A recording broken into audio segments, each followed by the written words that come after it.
Hey Michael with X-Force PC. Here we are again revisiting the new RTX cards from NVIDIA and want to talk once again about those and what you could expect right now in October of 2018 out of X-Plane most specifically.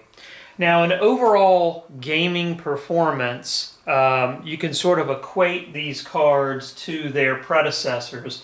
Now in the RTX line we have the 2080 Ti, which is at the top of the hierarchy.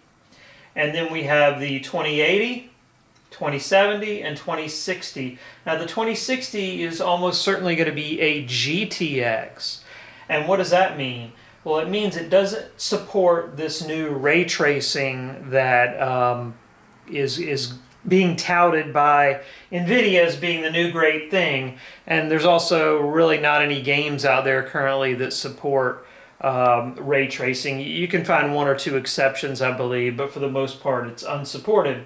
So when you're buying into these RTX cards, you're buying into a promise that RTX ray tracing and DLSS, which is a new way of doing super sampling that's supposed to be more efficient, you're buying into the fact that those are going to come to fruition and be what they promised to be.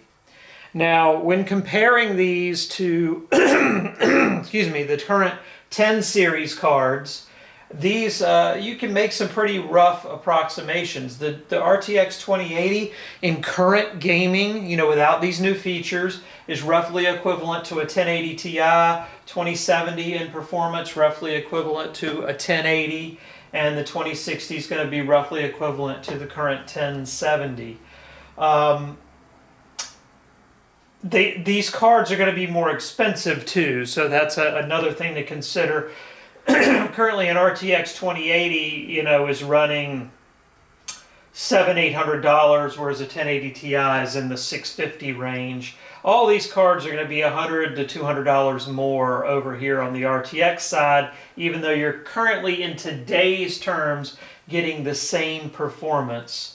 Now, next we're going to talk about how that performance translates over to X-Plane. Before talking about the performance in X-Plane, I did want to mention the testing itself, and I'll mention this again later in the video, but I wanted to be a little more specific. So we tested with an i5 8600K running at 4.5 gigahertz, which is nice and fast.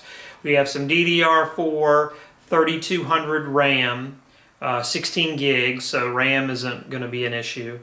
And then we tested in New York at LaGuardia Airport. So even though the frame rates you see on some of the really maxed out tests, and even like the triple 1080 test, even though they seem a little low, do keep in mind we're not out in the Kansas prairie doing this. We're in New York City, where there's a lot of buildings. It's also, I'll mention, we're not running any add-ons, no plugins, no XEnviro, SkyMax, any of those things. This is vanilla X-Plane in LaGuardia, or at LaGuardia Airport. So it is a densely populated area with a lot of buildings, and when I drag that slider up to max for buildings or objects, there's a buttload of them. So that explains a little bit why you're going to see somewhat low frame rate on the really high settings, the real high-end, high-resolution settings. So when testing these cards in X-Plane, I was trying to find scenarios which these cards could sort of differentiate themselves. Now again, within X-Plane, we don't have a number of things yet that could possibly change drastically the results we got today in October. And those things are ray tracing, DLSS, Vulkan, and also better multi-core support for processors. The processor we had in here was an i5 8600K running at 4.5 gigahertz. So we wanted to eliminate the processor as much as possible as a bottleneck. So 4.5 gigahertz is pretty much as fast as you can go. You can find some chips that'll run 5 gigahertz, but it's pretty close to the top end. And X-Plane just really right now isn't able to max out all those cores yet, so that's coming as well. So again, these results are October of 2018, today results. Now the testing I did is I did a single 1080p display at what I call sort of normal settings, and I'll put that up here now, what those settings are. And then we did another test where we simply took those same settings and I just bumped the anti-aliasing up to the second highest mark, which is kind of where you'd like to be. Anti-aliasing looks a lot better in X-Plane if you can turn that up.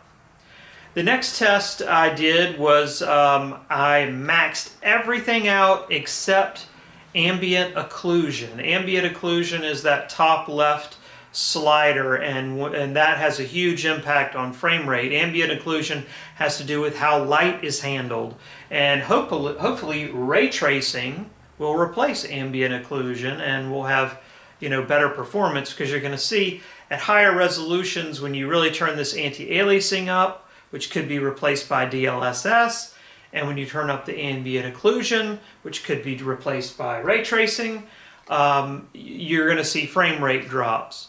Now the last test I did was with just everything maxed out, all the sliders all the way to the right, and you're going to see at higher resolutions it really makes your frame rate unacceptable, but I wanted you to see when, if any, performance difference you see between these cards, and you're going to see very little. In fact, the RTX 2080 Ti, the RTX 2070 is going to look like a really good value. Now this could all shuffle and change when RTX, DLSS comes out, Vulkan comes out. This could all totally change, and you might see big differences between these cards. But right now, in 2018, we're not seeing that. Okay, so let's talk about the results. I've got a cheat sheet here in front of me, but so I'm just going to flash the whole set of results up over my face here, because you don't need to see my face, and talk about them. So on a single 1080p display, whether it be in medium settings or high anti-aliasing settings, you're not really seeing a whole lot of difference. In fact, even with the single 1080p maxed and maxed without ambient occlusion, we're seeing very little difference between the cards. So if you're going to run a single 1080p display, at least in today's terms, there's very little difference between the cards. In fact, the small differences you're seeing could be just margin of error, because actually the 2080 outperformed the 2080 Ti in some of the tests. And again, I think it just could be margin of error. In triple 1080p, identical performance on medium settings, the sort of recommended settings. Now, when you go up and change the anti-aliasing to high on a triple 1080, when I say triple 1080, I mean 3 1080p monitors or TVs.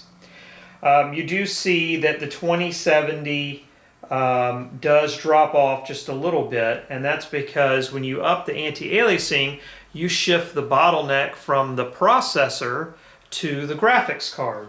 On all the previous tests, the bottleneck has been the ability of X-Plane to leverage the processor.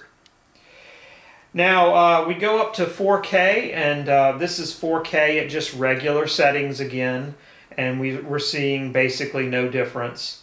And then at 4K, which is 4 times the resolution of 1080p, by the way, at 4K with high AA, or anti-aliasing, then we see again a difference where the 2070 sort of falls off, but we're seeing still no difference between the 2080 and the 2080 Ti.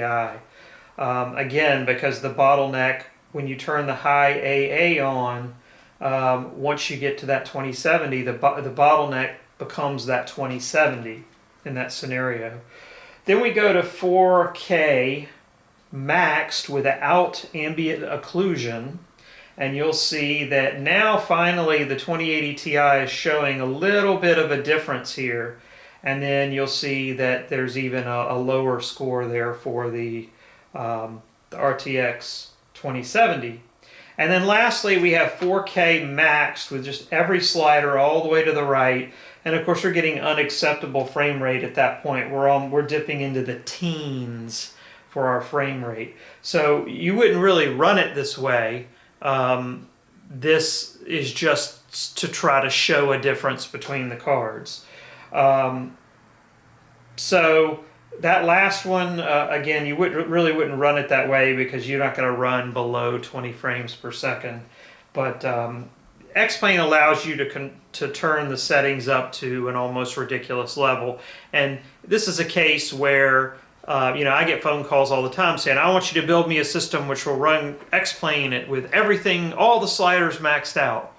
And of course, then I have to say, well, at what resolution, with how many monitors, et cetera, et cetera. And if the answer is 4K, even today, I can't build one that allows you to max out X-Plane all the sliders if you're running at 4K, as you'll see there, because you'll be below 20 frames per second.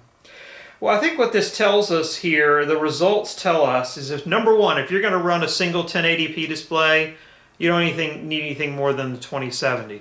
If you're going to run a triple 1080p, three 1080p displays, you probably don't need any more than the 2070, but maybe consider the 2080. And really, you only need the 2080 Ti if you're going to be in really extreme situations where you're running at real high resolution and you want to turn the anti-aliasing up way high. Now again, I'll remind you again, once Vulkan comes, once DLSS comes, once ray tracing comes, all this could change, and then the 2080 or 2080 Ti might be, the thing to have. But right now, only in those extreme situations is it really making a huge difference. Last thing I want to talk about is pricing. So just to buy these cards outright, you're looking at about $500 for the 2070. You're looking at $700 to $800 right now today in October 2018, $700 to $800 for the 2080. And then you're looking at $1,200 for the 2080 Ti. So it makes it really hard to recommend the 2080 Ti at $1,200. 2.5 times the cost of the 2070. And are we getting 2.5 times the performance? Even on the high end, we're only getting about 30 or 40% more performance. And do you want to pay 2.5 times to get 30 or 40%? And at the lower resolutions, it's almost nothing, almost no difference. So, if you're looking at the fact that the RTX system comes with the 2070 as its base card, and you just feel like you want to do a little extra, okay, fine, go to the 2080.